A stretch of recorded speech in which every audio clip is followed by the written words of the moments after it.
The Ohio State-Michigan rivalry is one of the most intense in all of sports.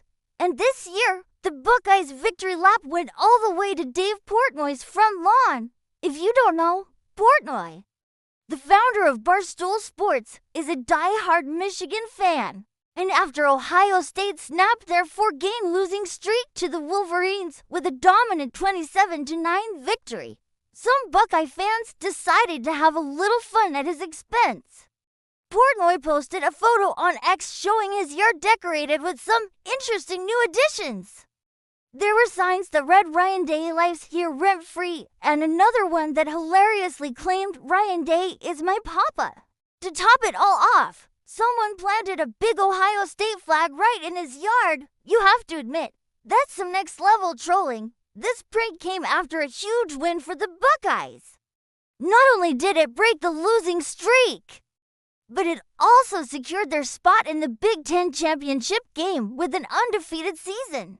The game itself was a tale of two halves. Michigan actually started off with a 6-3 lead in the first quarter, and for a moment, it looked like maybe, just maybe, the streak would continue. But then, Ohio State just took over. Buckeyes quarterback Julian Sayin had an incredible game, throwing for 233 yards and 3 touchdowns.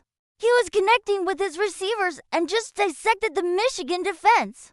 After that first quarter, it was all Ohio State, and they never looked back. Now, during the game, Portnoy was on a live stream, as he often is for big Michigan games.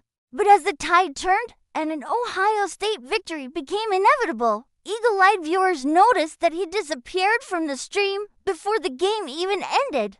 This, of course, led to a wave of online speculation that he'd rage quit. Was he so disgusted that he couldn't even watch the final moments? Well, Portnoy quickly took to social media to clear the air. Wearing a full Wolverine costume, looking understandably dejected, he explained what happened. He said, "I had to leave the stream. People probably think, oh, he's leaving. I had a flight I had to catch." He admitted that if the game had been close, he would have stayed. But let's be real, it wasn't. In his post-game video, Portnoy was surprisingly gracious in defeat, for the most part. He gave credit where credit was due. "Listen," he said, "they kicked our ass today." He did throw in a little jab at the referees, suggesting a controversial touchdown call could have changed the momentum.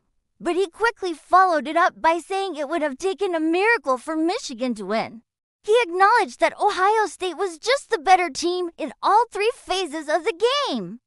He put the loss into perspective, saying, "They hadn't beat us since the days of COVID.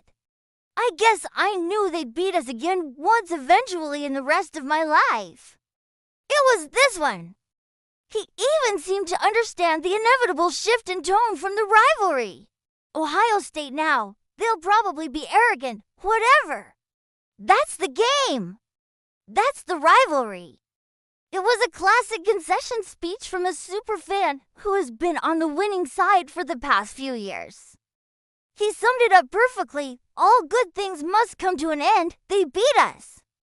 No excuses. It's this kind of passion and back and forth that makes college football rivalries so special. For the past few years, Portnoy and Michigan fans have had all the bragging rights. He's been very vocal about his disdain for Ohio State and their coach, Ryan Day. So you can't really blame Buckeye fans for wanting a little payback. Planting flags and signs in his yard is a pretty bold move, but it's all part of the tradition and the trash talk that fuels this historic rivalry. While Michigan still holds the all-time series lead at 6-5-6, this year belongs to Ohio State. And for the next 365 days, it's the Buckeye fans who will have the last laugh.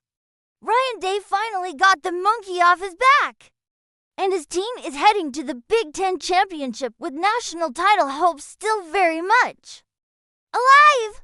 As for Dave Portnoy, well, he's probably already counting down the days until next year's game. After all, that's the beauty of the game. There's always next year. What do you guys think about the prank? Was it fair game or did the fans go too far? Let me know your thoughts down in the comments. And if you enjoyed this breakdown of one of college football's greatest rivalries, make sure to hit the like button and subscribe for more content. Thanks for watching.